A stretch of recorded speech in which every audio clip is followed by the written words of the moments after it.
back up a little bit and then go ahead and start. From, okay.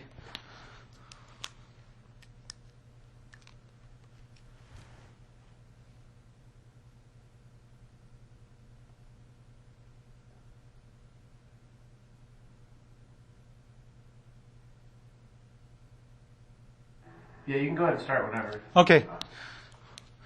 Okay, so this is not the final answer.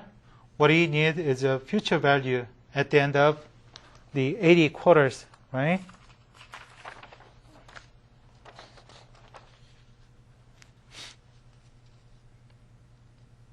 Because it's been asking what will be the value of the investment at the end of the time.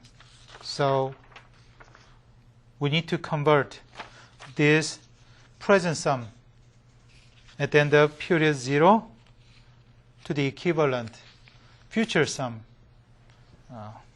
at the end of 80 quarters. So that's why we need to calculate this way.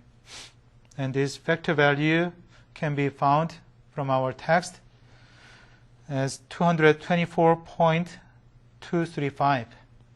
So eventually, the final solution would be $1,207,200 even. Okay?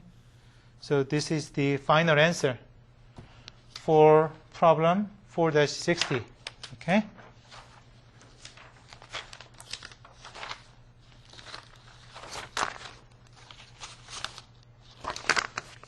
Okay, then I'm going to stop here for today. And next time, I'm going to continue to solve end of chapter 4 problems. Okay, thank you very much.